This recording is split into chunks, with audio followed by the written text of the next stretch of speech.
초대교회에서 가장 문제가 많았던 교회는 고린도 교회입니다.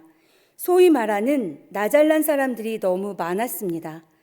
고린도 교회가 분열된 이유는 그들이 서로 경쟁하듯 가진 지식과 지혜를 자랑했기 때문입니다. 그들은 멋진 수사학과 웅변으로 스스로를 높이고 있었습니다. 마치 성령을 받기 전 제자들처럼 서로 누가 높은지 다투고 있었던 것입니다. 이러한 분열 앞에 바울은 고린도전서 1장 17절에서 이렇게 말합니다. 그리스도께서 나를 보내심은 세례를 베풀게 하려 하심이 아니요 오직 복음을 전하게 하려 하심이로되 말의 지혜로 하지 아니함은 그리스도의 십자가가 헛되지 않게 하려 함이라. 복음의 능력은 말의 지혜가 아닙니다. 복음의 능력은 십자가의 순종입니다. 그래서 바울은 오늘 본문에 이렇게 선언합니다. 십자가의 도가 멸망하는 자들에게는 미련한 것이요 구원을 받는 우리에게는 하나님의 능력이라. 세상의 지식으로 볼 때 십자가의 죽음은 미련한 것입니다. 세상의 가치로 볼 때 우리가 세상에 대해 죽는 것은 미련한 것입니다. 자기를 과시하고 포장해야 하는 시대에 겸손히 자신을 낮추는 것은 바보같이 보일 것입니다.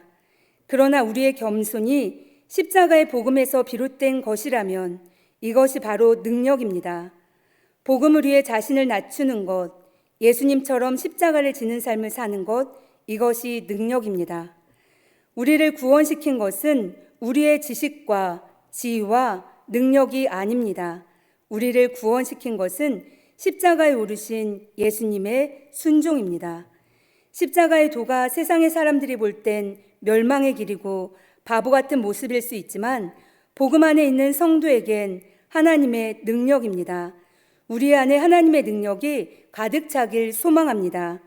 우리 안에 하나님의 능력이 가득 참으로 예수 그리스도, 즉 십자가의 복음과 십자가의 말씀 안에 약속되고 예비된 모든 것을 나와 내 가정과 나의 꿈과 소망과 나의 삶 속에서 풍성하게 다 누리고 나누어주는 삶을 살아가기를 소망합니다.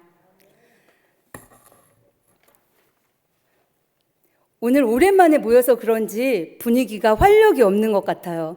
제가 오랜만에 많이 긴장해서 그런지 우리 성도님들도 긴장하신 것 같은데 우리 옆 사람과 함께 인사 한번 해보겠습니다. 하나님은 우리를 사랑하십니다. 네, 이렇게 인사해 볼 텐데 저는 올해 우리 교회 표가 너무너무 좋아요.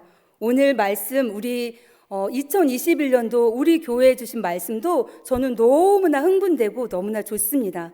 몇 번 담임 목사님과 부목사님을 통해서 나누었지만 그래도 욕심나는 말씀이 바로 이 말씀이에요. 옆 사람과 함께 십자가의 능력을 다시 경험합시다. 인사하겠습니다. 십자가의 능력을 다시 경험합시다. 아멘. 네, 이렇게 십자가의 능력은 너무나 좋은 것인데 십자가의 깊이와 그 넓이를 말로 다 표현 못해도 너무나 좋은 것인데 그렇다면 언제 어떻게 할 때 이렇게 우리 안에 하나님의 능력이 가득 찰까요? 다시 말해서 언제 어떻게 할 때 우리가 십자가의 능력을 경험할 수 있을까요? 함께 고민해 보면서 은혜 받는 시간을 가지려고 합니다. 내가 가만히 있으면 감나무에서 감이 떨어지듯이 저절로 하나님의 능력이, 다시 말해서 십자가의 능력이 나의 것이 되는 것이 아닙니다. 그렇다면 우리의 삶 속에서 십자가의 능력을 경험하려면 어떻게 해야 되는지 한번 은혜를 나눠보도록 하겠습니다. 첫째로 십자가의 능력을 나의 삶 속에서 내 것으로 내가 직접 그 능력을 경험하려면 첫째, 내가 어떤 존재인지를 깨달아야 합니다. 오늘 고린도전서 1장 25절 말씀처럼 우리는 한없이 약하나 하나님은 끝없이 강하신 분임을 알아야 합니다. 우리는 한없이 부족하나 하나님은 끝없이 풍성하신 분임을 알아야 합니다. 우리는 결정적인 순간에 아무것도 할 수 없지만 하나님은 어떤 상황에서도 능치 못하심이 없는 분임을 알아야 합니다. 이제 이렇게 나의 존재를 깨달았습니다. 하나님의 은혜가 아니면 나 혼자서는 아무것도 할 수 없는 존재라는 것을 깨달았어요. 그렇다면 둘째, 나 혼자선 아무것도, 나의 힘으로는 아무것도 할 수 없기 때문에 어떻게 해야 될까요? 주님 안에 거해야 됩니다. 포도나무 가지가 포도나무에 붙어 있어야 많은 열매를 맺듯이 포도나무가 되시는 예수님께 우리의 인생이 딱 달라붙어 있어야 돼요. 제가 오늘 사실은 다른 말들을 철저하게 절제하려고 했는데 그러다 보니 너무 말씀을 답답해서 이 말씀에도 절대 하지 말려고 했는데 요즘에 미스터 트롯이 한참 유행이었죠. 방송을 켜기만 하면 트로트가 계속 나와요. 거기에서 미스터 트롯 7이 있는데 거기에 또 한 가수가 딱풀이라는 노래를 부르더라고요. 혹시 아세요? 네, 제스처는 하지 않겠지만 거기에서 딱 달라붙어야 된다는 표현이 나와요. 그런 것처럼 나는 나 혼자서는 아무것도 할 수 없기 때문에 우리는 예수님 안에 딱 달라붙어 있어야 됩니다. 그렇게 주님 안에 거할 때, 예수님께 딱 달라붙어 있을 때 십자가의 능력을 경험할 수가 있습니다. 네, 이렇게 두 번째까지 알았죠? 그렇다면 나는 약하기 때문에 주님 안에 거해야만 십자가의 능력이 나의 삶 속에서 나의 것으로 경험할 수가 있는데, 그렇다면 세 번째, 우리는 무엇을 알아야 되냐면 주님 안에 거하는 방법을 알아야 돼요. 그렇죠? 주님 안에 거하는 방법을 알아야 됩니다. 그런데 너무나 감사한 것이 성경에는 날마다 순간마다 우리가 주님 안에 거하는 방법이 무엇인지 수없이 많이 나와 있어요. 대표적인 것, 우리가 주님 안에 거하는 것, 요한복음 15장 7절 말씀처럼 우리가 주님 안에 거하고 주님의 말씀이 우리 안에 거하는 방법이 아주 많이 성경에는 나와 있습니다. 그 대표적인 것이 믿음입니다. 그리고 순종입니다. 그리고 섬김이 있습니다. 그리고 겸손이 있어요.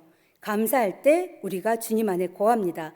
그리고 또 우리가 무엇을 할 때 주님 안에 거할 수 있을까요? 질문이에요. 기도. 그렇죠. 우리가 기도할 때 주님 안에 거합니다. 또 찬양할 때 주님 안에 거해요. 또 말씀을 들을 때 주님 안에 거합니다. 또 사랑할 때, 어쩜 이렇게 제가 적어놓은 순서대로 대답을 하고 계세요. 그리고 순종할 때, 맞아요. 또 뭐 할 때 주님 안에 거할 수 있을까요? 예배 드릴 때, 맞습니다.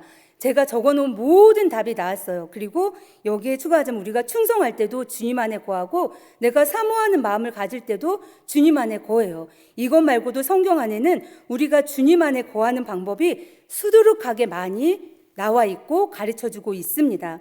그렇다면 이렇게 주님 안에 거하는 방법을 알고만 있는다고 또 주님 안에 거할 수 있는 게 아니에요. 바로 이미 내가 알고 있는 이 수많은 방법들을 나의 삶 속에서 때마다 순간마다 내가 그 방법을 실천할 때, 내가 그 방법을 활용할 줄 아는 영적인 센스가 있을 때 바로 십자가의 능력이 우리 삶 가운데 나타나고 십자가의 능력을 경험하는 풍성하고 재밌는 삶을 살아갈 수가 있습니다. 바로 오늘 이러한 주님 안에 거하는 방법을 삶 속에서 잘 활용해서 십자가의 능력을 경험하고 예수 그리스도 안에 이미 말씀으로 다 약속하고 예비해 놓은 수많은 풍성한 축복을 다 누리며 살았던 한 사람을 소개해 드리려고 해요. 우리가 이미 너무나 잘 알고 있는 백부장의 이야기입니다. 우리 다 같이 마태복음 8장 5절부터 13절 말씀 다 같이 읽어보도록 하겠습니다. 화면에도 나오는데 혹시 글씨가 작진 않으신가요? 찾으신 분은 성경을 보고 또 화면을 보시고 우리 마태복음 8장 5절부터 13절 말씀 한 목소리로 읽어보도록 하겠습니다. 시작. 예수께서 가버나움에 들어가시니 한 백부장이 나와 간구하여 이르되 주여 내 하인이 중풍병으로 집에 누워 몹시 괴로워하나이다. 이르시되 내가 가서 고쳐 주리라. 백부장이 대답하여 이르되 주여 내 집에 들어오심을 나는 감당하지 못하겠사오니 다만 말씀으로만 하옵소서. 그러면 내 하인이 낫겠사옵나이다.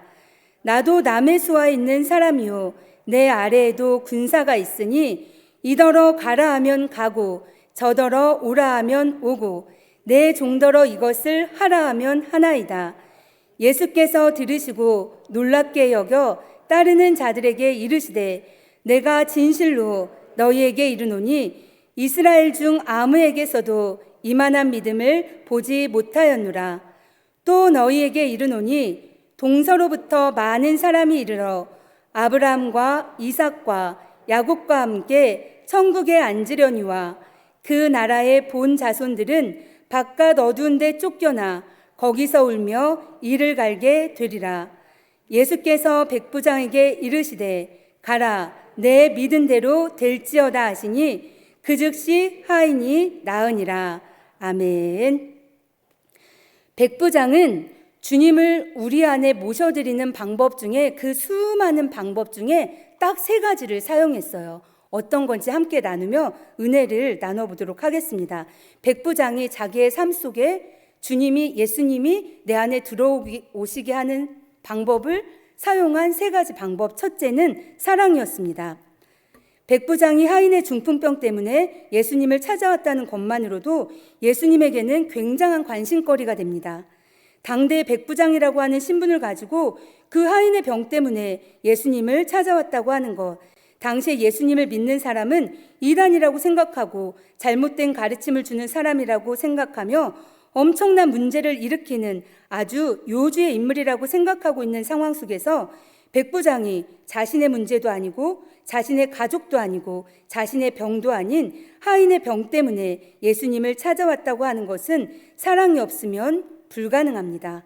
신분을 떠나서 그는 그 하인을 진심으로 사랑했던 것입니다. 귀하게 여겼던 것입니다. 사랑이 없으면 절대로 안 되는 것입니다. 이것만으로도 예수님에게 충분히 관심거리가 되었습니다. 그래서 예수님께서 뭐라고 말씀하시냐면 내가 가서 고쳐주리라. 백부장이 찾아와서 말씀하자 그냥 가서 고쳐주리라 이렇게 말씀하십니다. 백부장은 사랑을 통해서 십자가의 능력을 경험했습니다. 2번째는 겸손이었습니다. 백부장은 나도 남의 밑에서 일하는 사람이며 내 아래에도 군사가 있으니 이더러 가라 하면 가고 저더러 오라 하면 오니까 말씀만 하셔도 됩니다. 굳이 내 집까지 안 오셔도 말씀만 하셔도 됩니다. 라고 고백해요. 예수님은 어떤 세상적인 지위나 권세가 있는 것도 아니고 권력이 있는 것도 아니었습니다. 그런데 그 백부장이 예수님 앞에 와서 나도 남의 밑에서 일하는 사람이며 내 아래도 군사가 있으니 이더러 가라 하면 가고 저더러 오라 하면 오니까 말씀만 하옵소서 라고 얘기합니다. 이것은 백부장의 엄청난 겸손입니다. 이것만으로도 예수님은 정말 기절할 정도로 신선한 충격을 받으셨습니다. 얼마나 큰 충격을 받으셨냐면 이렇게 말씀하세요. 이스라엘 중에 아무에게서도 이만한 믿음을 본 적이 없다라고 말씀하셨습니다. 백부장은 2번째로 겸손을 통해서 그의 삶 속에 십자가의 능력을 경험했습니다. 3번째로 마지막은 믿음이었습니다.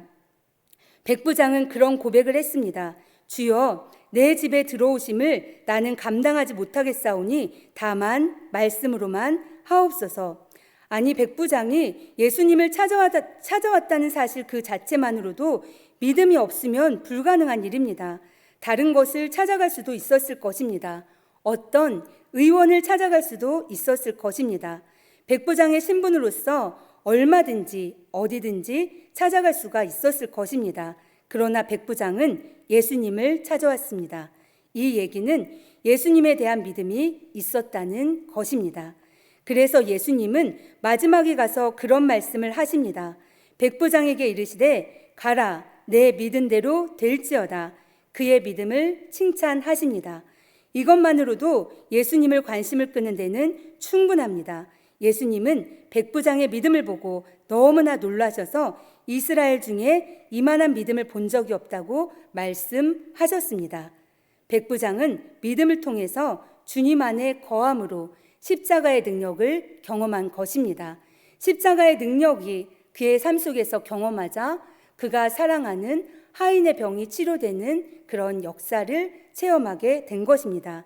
사랑하는 성도 여러분, 많은 성도들이 교회를 다니면서도 구슬과 같은 수많은 말씀을 듣습니다. 문제는 구슬이 서말이라도 깨어야 보배입니다.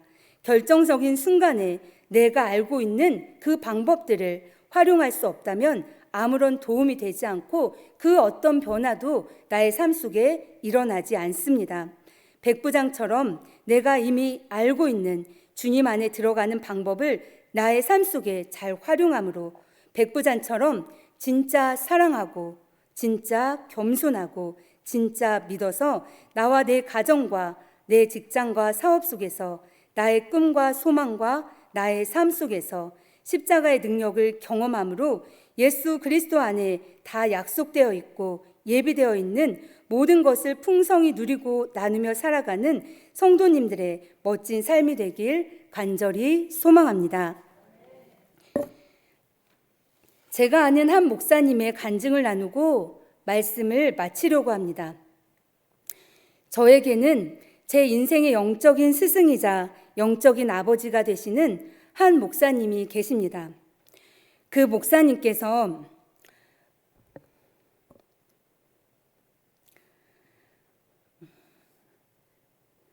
제가 고1 때부터 강단에서 간증해 주셨던 말씀이 있습니다. 지금부터 27년 전부터 선포하셨던 말씀입니다. 목사님께서 고3 때 하나님께서 주의 종으로 부르시기 위해 목사님께 보여주신 꿈입니다.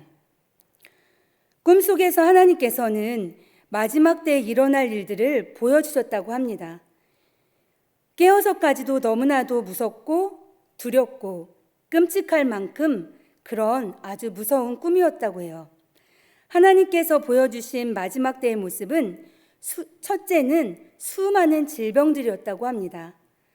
지금으로서는 상상하지도 못할, 또 절대 치료할 수도 고칠 수도 없는 끔찍한 수많은 질병들을 보여주셨다고 합니다. 둘째는 큰 교회에서 우뚝 서 있는 커다란 십자가들이 우박 떨어지듯 뚝뚝 떨어지는 장면들을 보여주셨다고 합니다. 그 장면을 보며 그 순간 목사님께서 든 생각은 이 처참한 환경에서 살아남을 자는 아무도 없겠구나라는 절망적인 생각이 들었다고 합니다. 그 순간 하나님의 음성이 들려오는데 참된 믿음을 가진 자, 말씀 위에 굳게 선 자만이 이길 수 있다라는 하나님의 음성이 들려왔습니다. 그 음성을 듣고 목사님께서는 그제서야 숨을 쉴 수 있었고 살아남을 수 있는 방법이 있구나라는 마음에 너무나 기뻤다고 합니다. 이 간증을 해주시면서 참된 믿음을 가진 진짜 그리스도인이 되라고, 말씀 위에 굳게 선 진짜 그리스도인이 되라고 피를 토하듯 말씀하셨습니다. 코로나19 감염병이 장기간 멈추지 않고 확산하는 위기의 시대를 살아가면서 그때 목사님의 이 간증이 자주 생각이 납니다. 얼마 전 한 달 전쯤 12월 20일 주일 일부 예배 때 제가 대표 기도를 드릴 때 이런 일이 있었습니다. 예배위원으로 대표 기도를 드리기 위해 신발을 벗고 강단에 올라가 의자에 앉기 전에 무릎 꿇고 기도하고 의자에 앉아 찬송을 불렀습니다. 찬송을 한 소절 불렀을까? 아니, 마치 1초의 시간도 안 되게 느껴지는 그 순간 찬송과 기도가 마치 눈에 보이는 것처럼 열려서 보였습니다. 진짜 눈에 보이는 게 아닌데 마치 눈에 보이는 사물처럼 느껴졌어요. 눈이 열려 보이는데 찬송하고 기도하는 순간 그 짧은 1초간의 시간이었는데 믿음과 진리가 굳게 섭니다. 믿음이 우뚝 서고 진리에 대한 확신이 쏟아져 들어왔어요. 순전한 믿음, 순도 100%의 믿음. 믿음이라고 다 같은 믿음이 아니고 믿음 안에 달라붙어 있던 불순물들, 세속적인 기준과 가치관, 인간적인 지식과 지혜, 믿음을 누르고 있는 어둠들이 순식간에 다 떨어져 나가고 오늘 백부장과 같은 100% 순전한 믿음이 당당하게 우뚝 서는 거예요. 순식간이었고 아주 순식간에 일어난 일이었습니다. 그 순간 깨달아졌습니다. 찬송과 기도와 예배가 이래서 중요하구나 라는 생각이 드는데 하나님의 음성이, 성령의 음성이 들렸습니다. 예배가 왜 소중한지, 예배가 왜 필요한지 알겠니? 네. 이어서 말씀하세요. 하나님의 말씀은 반드시 이루어진다. 하나님의 말씀은, 하나님의 약속은 반드시 이루어진다. 나는 약속을 이루는 신실한 여호와다. 그래서 제가 아멘으로 대답했죠. 아멘. 계속해서 말씀하세요. 그러니 끝까지 믿어라. 그러니 끝까지 믿어라. 지치지 말고 좌로나 우로나 치우치지 말고 끝까지 믿어라. 그러니 이 믿음 잃어버리지 말고 끝까지 지켜라. 그러니 시작할 때 확신한 것을 끝까지 붙잡아라. 주의 영광을 보리라. 나는 너의 하나님이라. 강하고 담대하라. 내가 너와 함께하리라.